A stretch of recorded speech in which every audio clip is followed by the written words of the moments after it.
welcome to Ask Me Anything. This is the Grow Your Business Ask Me Anything. I'm Sari Kimbell, and I'm the founder of Food Business Success. And I am joined by April King, who is our Fuel Community Manager. And she also is a coach inside Fuel, and she has her own product business. So, April, do you want to just quickly introduce yourself and a little bit about your business? I would be happy to. Yeah, my name is April King. I'm the founder of Better Than Provisions, and I make a grain-free, sugar-free granola. I've been in the CPG industry with my product for 6 years now, and we started out very small DIY with farmers markets, and then about a year and a half, 2 years into our business, we started working with Sari, and we scaled up, and now we are on multiple channels, including wholesale, bulk um, and Amazon.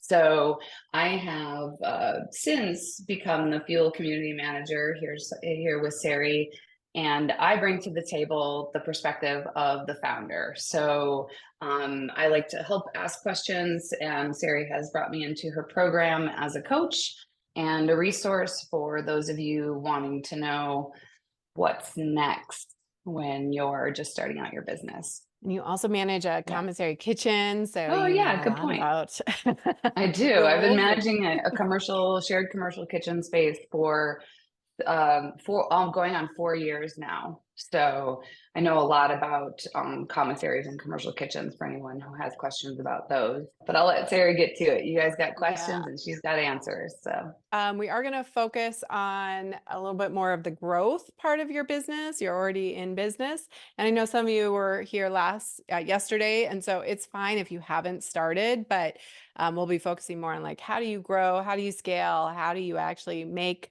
money and profit in this business. So, Anisha, it's great to see you. Nice to see you and meet you. This is Yes. amazing information that you give. Yesterday was fantastic. I learned so much. But I'm still in the very early stages. And like we spoke about yesterday, I know going out to the farmers market and all that is going to be a great way to start. But I do have a question in regards to later on. I could actually take part of my production to India and then have it outsourced that way and then bring it here and finish the second step of it. Is that something you recommend? Because it's a food item. It is a dry snack item. Okay. So it doesn't have any dairy or anything like that or meat item affiliated with it. I've actually worked with, we have a number of people in our program and who I've worked with who have that idea because there definitely is some cost benefits to outsourcing, even part of the production. I will say that there are, because it is food, it's not just like a t-shirt that you're Mhm. importing. There are definitely some additional hoops and regulations and support that you will need. So I think that it's a great question when we think about scaling up our business.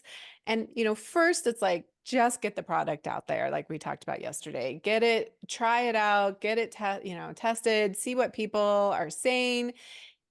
Even go, maybe go to the next step where you're working in a commercial kitchen, you're able to start selling on Amazon or online out of state. You're able to get onto some store shelves and really start proving the next phase of the product. At that point, when you feel like you're on a pretty good roll and it's consistent, Mhm. product is coming off of the shelf, right? We got velocity moving. Then you might say, okay, does it make sense for me? I mean, the quantities are going to be much higher, right? And you are going to want to you're going to want to work with a customs broker. We do have a gal in Fuel who imports tea from Kenya, for instance, but it's not been easy. And she's had some, there have been some big challenges and frustrations and product getting stopped and held and all this stuff. And she does work with somebody who helps her. So you got to like factor in the cost of what the true cost, which is also Mhm. working with somebody to help you, also the shipping, also the holding at a facility, along the way. But it does for some people that still makes sense when you do the big math. But you really want to make sure you have the demand first before Absolutely. you Thank go you through so all that. much. That's very helpful. Yeah, it's definitely not a no. It's just it does add complication, and you're gonna want to hire. This is where you definitely want to get a who and not just be like, let me try to Google my way. Yeah, no, definitely. Now, are we able to, like we talked about farmers market and all that, but can an individual go stand in front of a grocery store and say, just give out samples, just so that we could get a feel for the product to see how people are going to receive it, what their feedback is, or no? I mean, generally not. It's private Oh, property, so they're not gonna love you doing that. I would say, if you have a good relationship, if a friend of yours owns a liquor store or something, you're like, can I just hand out samples? Okay, but like get permission. Yeah, a grocery store probably wouldn't allow that. Um, it's not a horrible idea. I mean, you can always ask for forgiveness later, but like, yeah, no. As far as the permits are concerned, though, if you make it as a, in-house or cottage laws oh, apply to our yeah, I state, mean, if you're then can doing we? cottage food, you can certainly give out samples. And if you want to give samples to a buyer under cottage food, you can certainly do that as a like, hey, here's what we're making. We're seeing really good response at the farmer's market. What do you think? Is this a product that you think would do well on the shelf? Like, give me your feedback. So if you're able to have that kind of a conversation with a buyer, you have to be really mindful of when you approach buyers, and timing is really important. But if you can kind of build a relationship, and I do have people who get great feedback from buyers and helps them kind of tailor, like they might be like, oh, that's really interesting. Yeah, this kind of thing is really in. But this package size is way too big, or it's way too small, or the price point would need to be X. So it's part of the market research that you can certainly do to go to the next level. And if they're really interested, it's always great to pre-sell to what's called a purchase order, right? Like if they're like, yeah, as soon as you're commercial, we're in, just tell us, you can, I mean, that's basically a purchase order in a verbal sense, but you could even do something a little more formal, be like, okay, we're moving forward, in August, how many cases can I put you down for?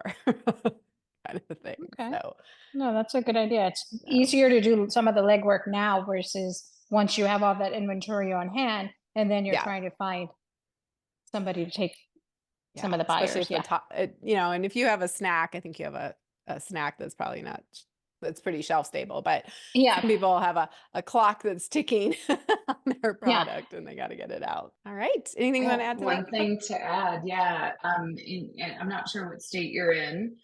Very But beginning. Very, very yeah. beginning. Oh, I mean, like what state in the US are you Oh, in? Texas. Texas. Okay. All right. Yeah. And you always want to check with the local health department because sometimes the regulations around cottage law, you can sample, but when I was doing cottage law in Arizona, I was making my product at home.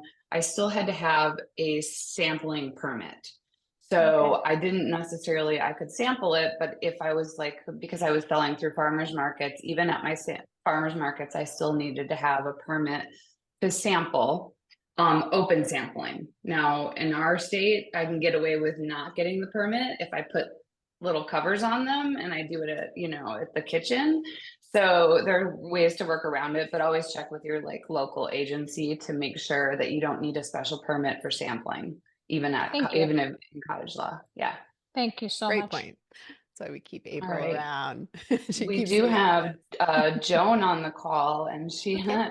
yes, she had submitted her question in advance, and then she also popped it in the chat.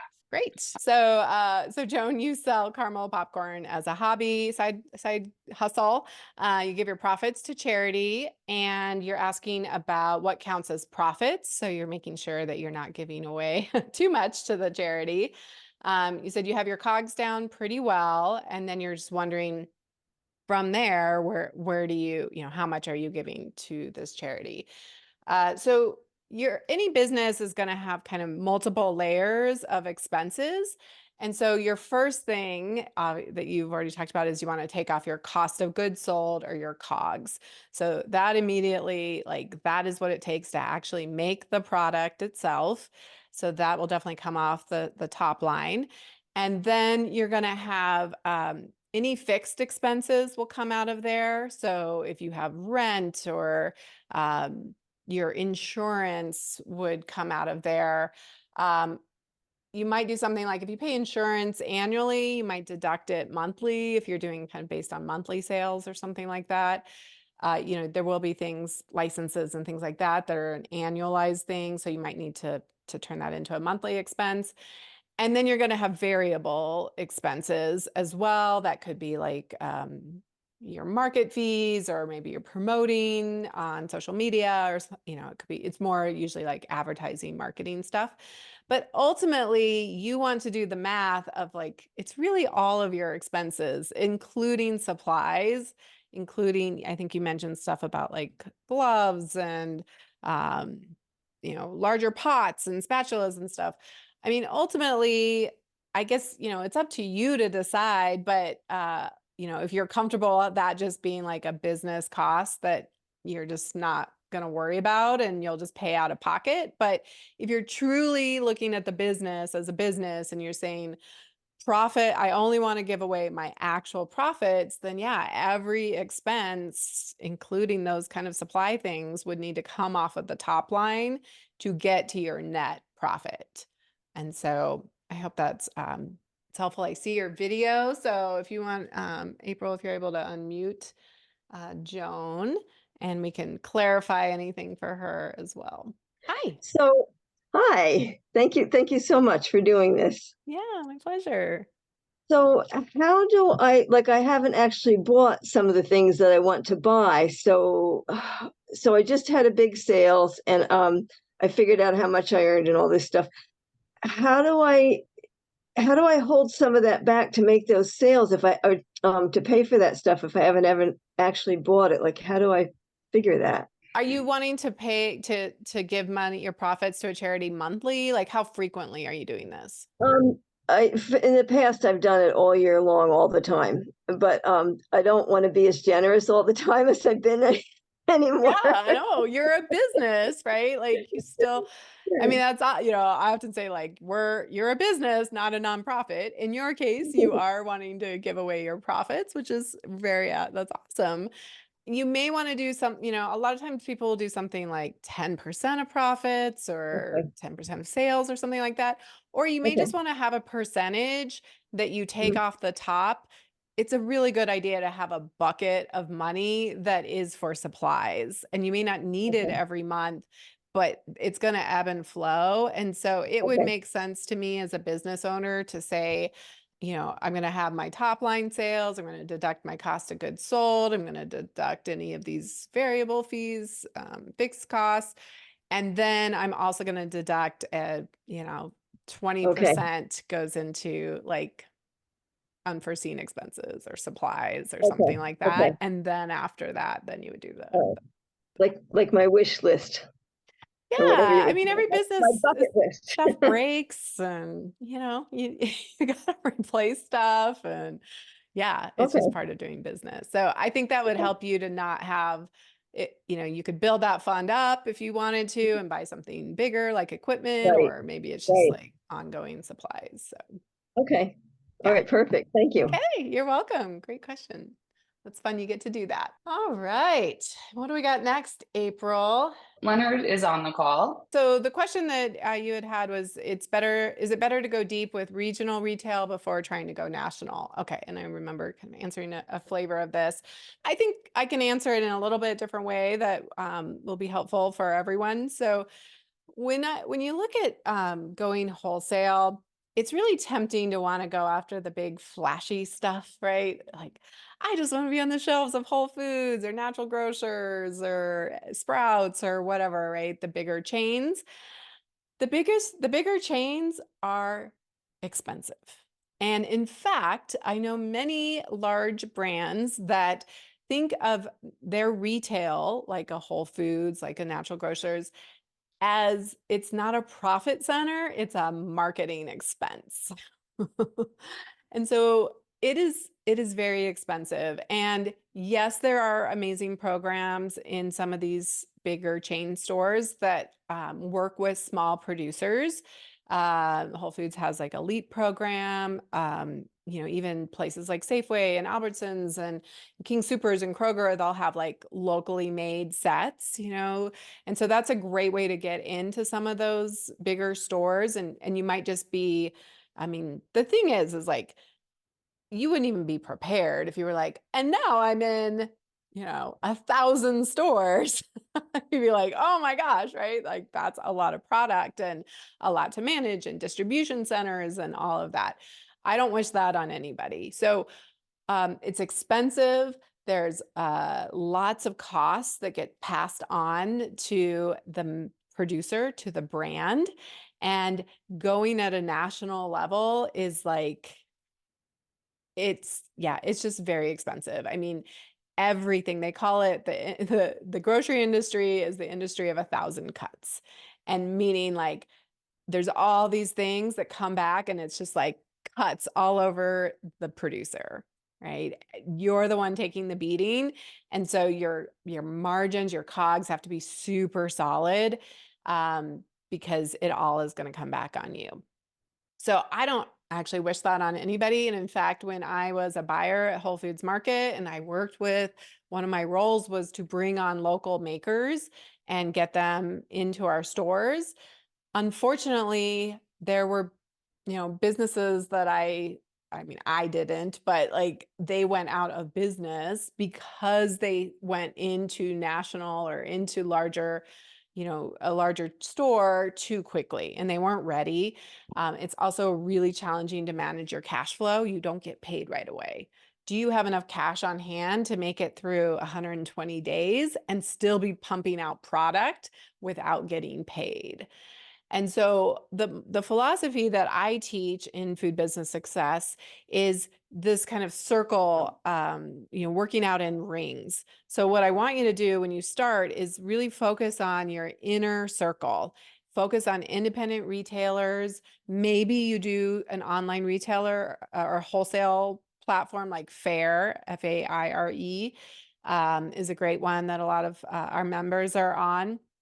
But really focus on creating demand, learning about your customer, figuring out what it's like to work with a retailer, how you can be a great partner. Start with your independence, get really good at that, build partnerships, and then go to the next ring out, right? So it's like start local, start where you can handle distribution. You don't need a distribution partner. You can go and drop product off yourself.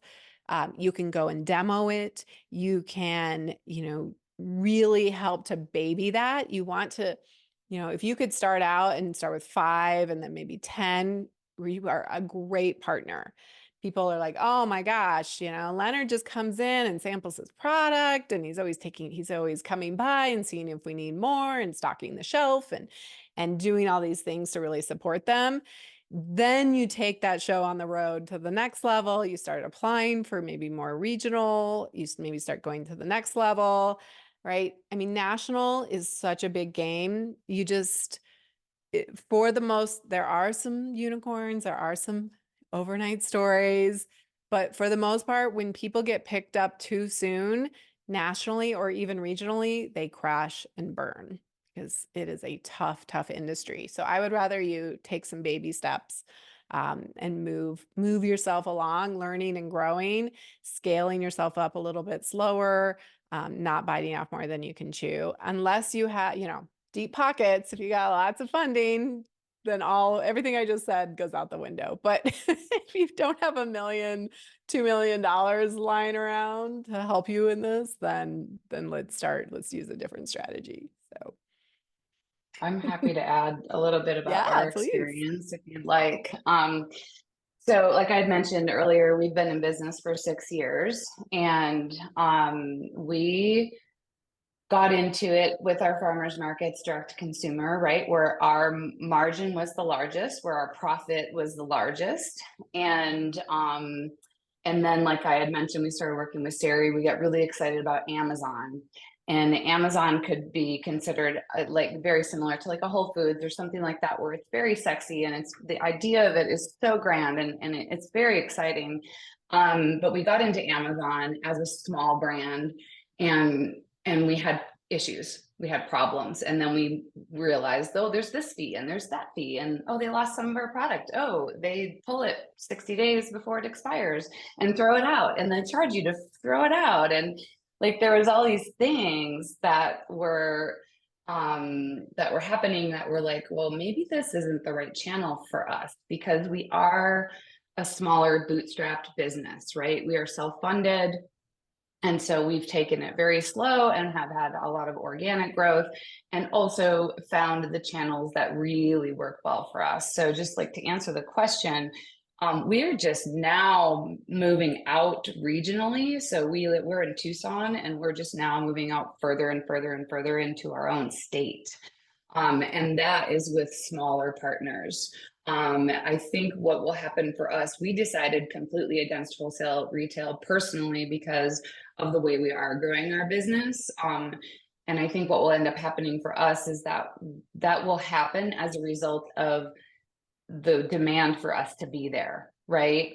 Your friends and your family and your customers at the farmers market will tell you or ask you, when are you going to be in Whole Foods, or people tell us all the time, I saw you in Whole Foods, and I'm like, oh, I don't think you did. But they think in their mind that's the epitome of success, right? Is to be in the bigger stores. But what they don't realize is exactly what it takes to get there. And so Sari had a lot of really good points about finding, but once you start your business and you start to see where your product is a fit, I think then you start to realize what channels really will work for you, because you want to be where your customers are, not necessarily where people think you should be. Right? Does that make sense? Yeah, it's really well said. And I think that, the key to being a CEO, which when we talk about you scaling and growing a business, is that you do need to go from maker, right? Just, oh my gosh, I make the most amazing product and everybody loves it, to like, that's awesome. I want you to have that fun, passionate part, because running a food business is not easy. The margins are small. It's a tough industry. There's lots of competition. So I want you to have a strong why, right? Like, what turns you on about this product? Why are you so excited about it? I want that for you.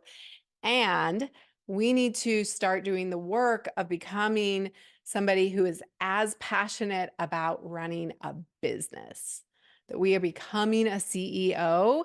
And the biggest thing, the hardest things to learn is to not pursue shiny object syndrome, to choose a path, to do it with intention, to do it based on numbers and good assumptions, not just, well, somebody told me that I could do this on Amazon, but like doing the work, coming and talking with people like myself about like, what does that actually mean to be on Amazon? What am I looking at for fees? Because everybody loves to tell you just the good stuff, right? They don't tell you about all the negative side of things because they want to look good. So they're going to just tell you like, oh, it's amazing being on the shelves of Whole Foods. And they're not going to tell you about all the free fills and the chargebacks and the things that, got lost, and the distributor lost these things. I mean, it becomes a whole other job. And so choosing a course that's appropriate for your life and your desired business size, right? Not everybody is meant to be a national brand. And in fact, I would argue that it may actually be better for you to be a smaller brand. It's cool. I'm not saying it's not, like you get a little ego boost from it, right? Being on the store shelves of all these places, but the headaches are large. The money is big, right? I talk with big founders and they're like, yeah, it took $1 million to make $1 million, right? And you just have to decide for yourself, is that the kind of business that I want to be running? Because you can have a smaller business that I would call it maybe more of like a lifestyle business that still makes you money. Top line sales, right? It's fun to be like, we made $1 million, we made $500,000 or whatever, but it also is like, what are all the expenses? And at the bottom line, often, you know, $1 million business could still be making the same amount of profit that a 300K business is making. What do you think, April? Yeah, it's kind of like the, you know, do you want to be a small fish in a big pond, or do you want to be a big fish in a small pond? Sort of analogy. And to be clear, we're still on Amazon, but we've just revised how we are choosing to pursue that. So we're pursuing that in a way where that is, we're doing it at the minimal cost to us, but we still have a presence there for the customers that want to find us there and as a way of being discovered. But we've sort of backed up into, well, where is our biggest profit margin? And that is our direct to consumer. That's our own e-commerce site. That's our markets. That's events where we build our email list and build our own e-commerce sales. Where we make our biggest dollar, which allows us, and then we're very steeped in our local community, right? Where we participate in our local community in a lot of events and networking in the local community, and we're in a lot of like the local smaller stores.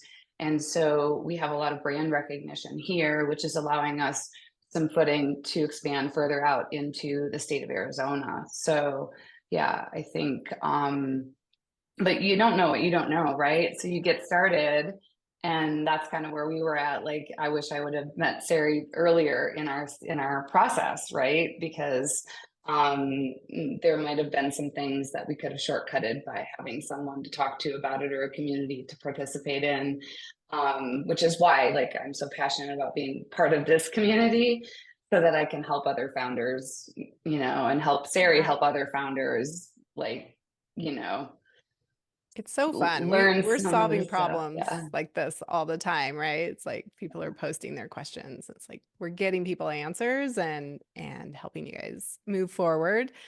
Yeah, that's awesome. So I think, let's see. Let's maybe talk about food safety real quick, because for anybody, 'cause this will be up on YouTube and everything. So I think that this is a really important thing to talk about when we are growing and scaling our business. To remember that we have a responsibility and an obligation to do the less sexy part of our business, to do the boring stuff, and to be following FDA compliance, to be completely in line with food safety, because ultimately you do have, your product, not everybody's is as sensitive, but food can kill people, right? And that's why we have an FDA in the United States, and other countries have their own versions of that.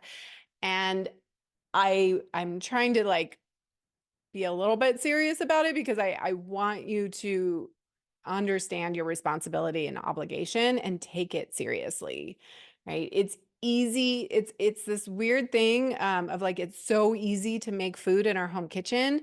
We make food every day, right? We share food with people all the time. It's one of our favorite pastimes, probably, including myself. And yet, when we take it to go sell it to the public, we have an obligation. And we just actually had a Fuel VIP call just an hour ago with a food safety and quality assurance expert. And we went through, what are you responsible for? What do you need to do? What does it mean to have quality assurance? All of that stuff. But I'll just share kind of high level that, when you're a cottage food, if you're a cottage food, you do not need to register with the FDA.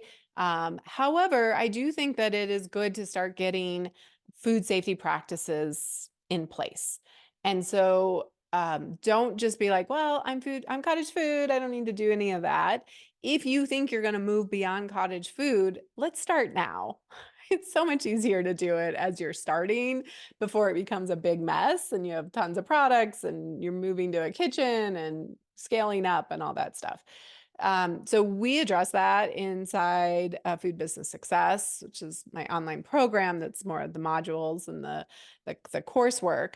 But anything beyond cottage food, you are now need to register with the FDA. If you are manufacturing food, so making it in a commissary kitchen or your own commercial kitchen, or if you are holding food. So if you get it through a co-packer, but you are storing it, you also need to register. And there are some, it's free to register, but there are some, it's not the easiest website. I'll be honest. We went through it today and like showed people exactly how to do it. And there's also obligations to traceability, to tracking the ingredients that are going in your product, to getting the updates on what's being recalled and knowing like, oh, almonds are being this lot code of almonds are being recalled. Did I have those in my product if you use almonds, for example? So I just, as you scale up and, to the point about like, I want to go into regional or national, I will tell you, like, if you want to go into a Whole Foods, if you want to go into a Kroger, bigger stores, they are going to require food safety audits. And it's something that like start now, know that's part of your obligation of scaling up and growing and really taking your business seriously. Work with a professional. I have lots of people in my tool, the toolbox that I give you guys. So depending on your product, certain products are going to require more oversight. But just make sure you are taking that piece seriously and know that that will be a part of scaling up, right? And it continues, food safety continues and will continue to get more complex and more regulations, not less. There's no going backwards here on food safety. So I thought I would just address that for you all. I'm curious, you can show your camera. If you were, well, and you are scaling, growing and scaling, like what's one of your questions? Or if you went back in time, what's a question that you might have had? That's a good question. I know, to go back in time. I think some of the things just on the backside of a business, the things that aren't as sexy or fun about building a business, having records. Like right now we're just going through, we're working on trying to scale our production and also transfer production to either a co-manufacturer or someone we can hire to produce it. And of course I had a formula or a recipe that I followed, and it originally was my recipe, and then I converted it into what would be considered a formula. But what I'm realizing now is that I wish I would have better documented the steps that I took earlier on, because I'm so into it. We've hired a consultant to come in and watch me make it so that she can document it, because I think you can't see the forest for the trees, right? So I'm so into it. I've been doing it for so long that I don't even realize exactly what I'm doing right now. So I think documenting a lot of your process is really helpful. And I wish I would have done that sooner. Yeah. We've talked about your cost of goods sold, which is something also I wanted to mention to Joan. If she may not be, she is still on the call. Good. It's really important to make sure that your labor time is factored into your COGS. I think people miss that a lot. I think in the beginning we missed that. And we were just factoring in our materials, our raw ingredients and our packaging, but we weren't factoring in labor. And the reason I think that it's so important is because one day you might not be the person making it. And if you haven't all along factored that into your costs, that's going to hit you when you have to start paying someone else to do it. So it's not just about paying yourself, which I also think is really important from the very beginning. I started paying myself $100 in the beginning. Like I get a paycheck every month, and it was $100, and it was like, woo, I'm getting paid for doing this. You know, it has since grown, right? I do now earn a salary from our business, but yeah, I think like those are probably the few key things. And I specifically wanted to let Joan know, like, make sure that your cost of labor is in those costs as well. Yeah, that's so good. Yeah, people miss that a lot. And then I do find some people put more stuff than should be in there. Specifically when you're renting a commissary kitchen, that actually should not go in your cost of goods sold technically. So it gets a little tricky depending on, yeah, where you're making it and all of that, you know, good stuff. But and actually, April, you stay on for this one because this will be a really a great question because you guys went through this we all did this together. But Anisha asked about, you know, kind of starting with something simple, maybe getting a designer through Fiverr or something like that, just to get started. And then what if you change it, and what does that look like down the road when you want to scale up? So actually, why don't you just share, because that's how you started. Yeah. It is. We started, oh my gosh, we were like, we're just gonna go do it, right? We knew we had figured out our cost of goods with materials, like how much does it cost us to make this, and how much will we charge for it, and whatnot. Like, but then we were just like, oh, we know some people at the farmers market. We're just gonna go set up at the farmers market, and we're gonna sell this. So we scrambled on Amazon and found some craft packaging, and we bought some Avery labels, and we went into like the actual Avery platform where you can design stuff on their labels, and we designed a brand, if you will, for ourselves, and we put the labels on the packages, and we took it to the farmers market. And then that evolved over time, where we just kept like adding something, and we never even had like a logo made. We like basically made our own logo with text, which was really funny. But we had a name, right? And it was really long, and it was April's granola, but it was like April's small batch better than granola, so it was super long.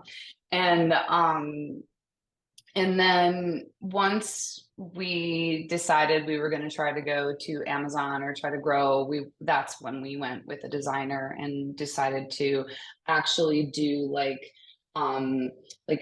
figure out what our brand identity was. And so you know, you don't have to have it all perfected or even know all of it right away. You can just like jump in and get started, so long as you're doing like the regulatory stuff, right, with the health department and whatever. And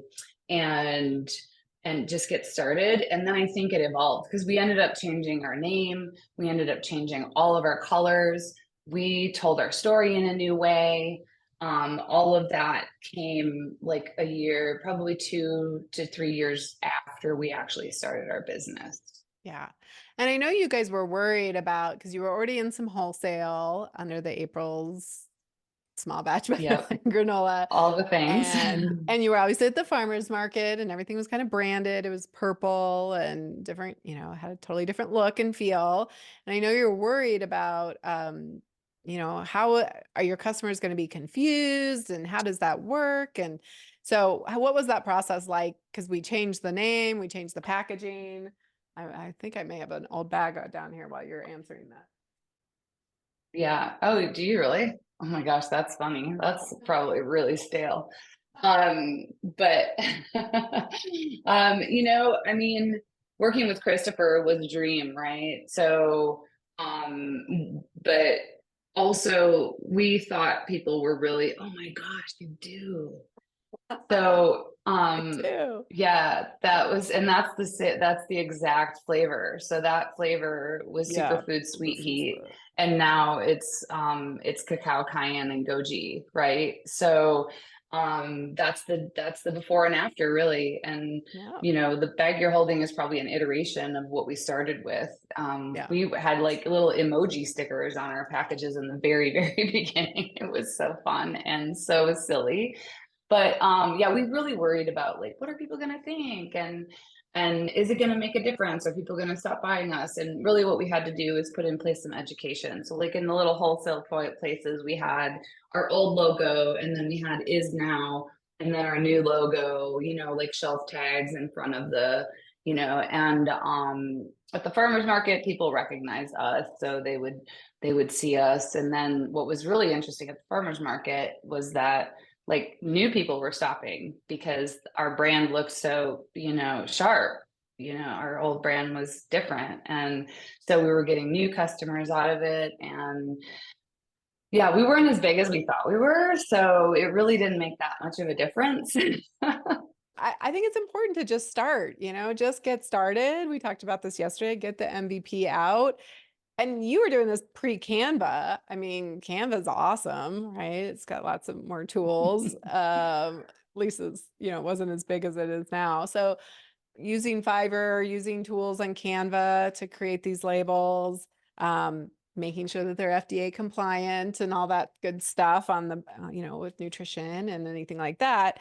But yeah, just get started where you're at. And then that's the beauty of being, you know, craft bags and Avery labels is then you can iterate, you can change sizes, you can be like, well, let's try. What if we named it this? What if we did this? Right. And because Yeah. these, you know, you have to buy what, 4,000, 5,000 of these at a time. We buy So 6,000 at a time. yeah. And Mm-hmm. but it does make a big difference. I will say, I mean, you guys saw a big change both in your confidence level and, you know, buyer perception. For sure, for sure. What we had was great for the farmers markets and for like local wholesale because people knew us in Tucson. So it was, and the craft package, very farmers market-esque, right? It's very DIY, like handmade, homemade. You know, when we had the bigger branding, we did get some feedback like, who do you buy this from? And we're like, well, we actually make it. You know, we looked like maybe a little too bright and shiny for the markets, but that's not been a problem either. So people still stop and purchase. But even that old package, like we were cottage law at that time, and in the state of Arizona, you're not required to put the nutrition facts on. Only had to have the ingredients, like an email address, and then the little statement from the health department that basically explains that it was made in a home kitchen that isn't regulated by the health department. That was all that is still all that's required in Arizona to have on your package. I went the extra step and created the nutrition facts because I wanted them. We were selling a product that was sugar free and keto, so people were reading labels. So I knew I needed to have that for my particular product. You know, for someone selling a cookie, that a person buying a cookie might not care. You know, like what's in it unless they're allergic to wheat or something. But yeah, that's our Yeah. experience. Yeah. And yes, and the with answer to Joan's confidence. question is the package, the new packaging does keep it fresh longer because we went with a very premium thickness and an interior that provides more of a barrier. So we did get a little bit longer of a shelf life out of it. Yeah, that's a good question. And yeah, our confidence, sure, we, you know, I mean, we look at the package now compared to what it was, you know, I'm fancy. Yeah, definitely. Yeah, it makes walking into a store a lot easier. And you were Right. actually it kind of bleeds into a conversation earlier too, but you got accepted into, I hope you don't mind me sharing this, but into Go Erewhon's, right ahead. Yeah. which is amazing, right? Like that's a Mhm. very premium store. You do not get accepted into a store like that without having great packaging. They would not bring this on. Right. But Yeah. you also did the math and, you know, the fees and everything associated with it and said, no, this And we isn't for declined us the yet. opportunity. Yeah. Although I still have a fantasy of seeing my package on a countertop on a Real Housewives episode. So I love it. All right, I would love to take 5 minutes and share with you my fuel program. And if you stay with me till the end, you're also going to get a link to the ebook, to the key ingredients ebook that you get totally for free. So let's jump in. Here's the book that you will have access to here shortly. Fuel is my monthly membership where we have coaching, we have a community, and it is part of Food Business Success, which is my signature online program that is about helping you launch and scale your business to 100K. I also have a program called Master Your Business that is about taking your business to 300K.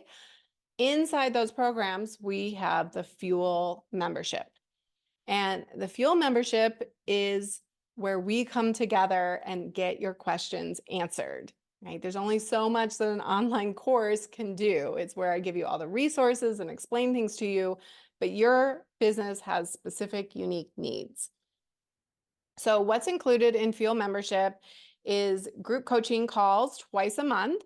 I always do one, and then we have April, who's our Fuel community manager and a coach, and then Danny Walsh is also a coach in our program. He is taking the summer off, but he'll be back in the fall. We do what's called a power hour once a month, where we get together as a group and we state a result we're going to create in our business. We're going to go work on something for an hour together using the accountability of the group. And then I also do a breakout room with like 5-minute lightning round questions that you can ask me. We have a very engaged community feed, Fuel community feed, where you get to ask questions. People are often, posing their questions, and then we're also answering questions for each other. We're cheering each other on. We do a lot of supporting each other. We do sharing our wins each week. We have discipline challenges because I find that is actually what is missing. What's the hardest thing about running a business is being disciplined to do the things that you don't feel like you're good at. And so we do a lot around supporting the whole business owner and not just the strategies or food safety or those kind of things. We also have a bonus resource library that is available for VIP members that has some really great workshops that I have presented in the past. And then we do a VIP expert call each month. I mentioned we had food safety today. We had our call today. We have our call in June is going to be about food service and how to get into restaurants and institutions. And then we have somebody coming in July to talk about SEO and really up-leveling your SEO to be found more organically. And then there's also a VIP 30-minute strategy session that you get with me when you reach VIP status or if you opt into it right away. So that's what's included inside Fuel. And so to break it down visually, we have in the monthly membership, which is the most flexible. You just pay monthly. You can cancel anytime, come back anytime. You have your 2 group coaching calls, the power hour, and the community feed. At month 6, then you get access to the library. You have a one-time VIP bonus call, a strategy call with me. And then you also get access to the VIP calls. So every month you'll get access to our expert that we bring in. If you want to do a 3-month membership, you save a little bit of money and you get access to the bonus library right away. At month 6, you become VIP status and you'll get the one-time call as well as the Meet the Expert call. Or if you're just like, I just want to go all in, I'm in, I need this, go for the best value, which is the VIP membership. So it is the group coaching calls, the power hour, the community feed, the library. You get the one-time call with me. You get the access to the VIP call. And every time you renew, you get another call with me. So there's a real benefit to getting on that 6-month program where you're going to get that 30-minute strategy with me. You also do get discounts on the strategy sessions with me if you both as regular Fuel member or VIP, the discount does change, but that's something to keep in mind as well. So the cost for the monthly membership is $67. It is meant to be approachable, but still an investment because I want you to show up on the calls. I want you to be having accountability because you are investing in your business. When we pay for things, we show up. And so it is meant to be something that you can do as you're bootstrapping your business and be super valuable. I mean, a one-on-one call with me is much more expensive than this. So you get to access me and April and all the members and Danny and everybody inside Fuel for $67 a month. The 3-month membership is $186. You save $5 a month, so it saves you $15, plus you get the bonus library right away. And then the 6-month membership is $342. It basically saves you $10 a month, bringing it down to $57. So an overall savings of $60, plus you get the VIP upgrade right away. You get the strategy session every time it renews. So you can just get going and just be a VIP from day one. That's how I would do it personally. All right, so just for Ask Me Anything folks who are here and watching the replay, there is a save $10 off your first month. So you'll go to foodbizsuccess.com/fuel and you can grab any of these memberships and get $10 off your first month using May 10 as the code there. And it does close in May, and then we'll be reopening later in the summer. So if you want to work on your business, if you really want to get some progress and some momentum, join Fuel now and get going on it. Just see what happens when you invest 3 or 6 months into this and how far along you can get. You'll be amazed where you can get when you have support, when you have accountability, when you have coaching, when you have community. All right, so I do want to give you the link here for the free digital download of the book Key Ingredients. So it's foodbizsuccess.com/AMA-book. And there's a QR code there for you as well. I really appreciate you being here for the Ask Me Anything, listening to the replay here. I said it in the last call, but the place we started was the Pricing for Profit workshop, and I will tell you that in and of itself is worth the cost of admission for sure, because that changed everything in our business, was to get our pricing right. And so very simple place to start, plus having the benefit of having the community to talk with. I mean, the questions never end. The problems never end in your business, right? Yeah. And Joan wants to know if she can start monthly and then change it to a 3-month membership down the road. Yeah, absolutely. Yeah, we want it to be what you need in the moment. So yeah, you can definitely start month to month. And then you're like, yeah, I really like this. Let's go to the VIP, or let's switch to the 3-month. On month 6, even if you're just on the monthly, you will be upgraded to VIP status. So basically, 5 months in on month 6, then you'll get that upgrade as well. But if you want to just start and save a little bit of money and get that VIP status right away, there's the 6-month option. I promise you will invest way more than $342 in your business, and you might as well do something that is going to help save you money. There have been questions in Fuel that I have saved people like $1,000 by just catching it and be like, no, don't do that. Here's what you should be doing, or, catching mistakes before they go to the printer, really understanding your cost of goods sold, things like that. I would love to see you inside Fuel. I want to help you to get your business off the ground, to launch it, to feel successful. And I want to help you grow it to 300K. So if you want support in that, come join us in Fuel. I can't wait to see you inside.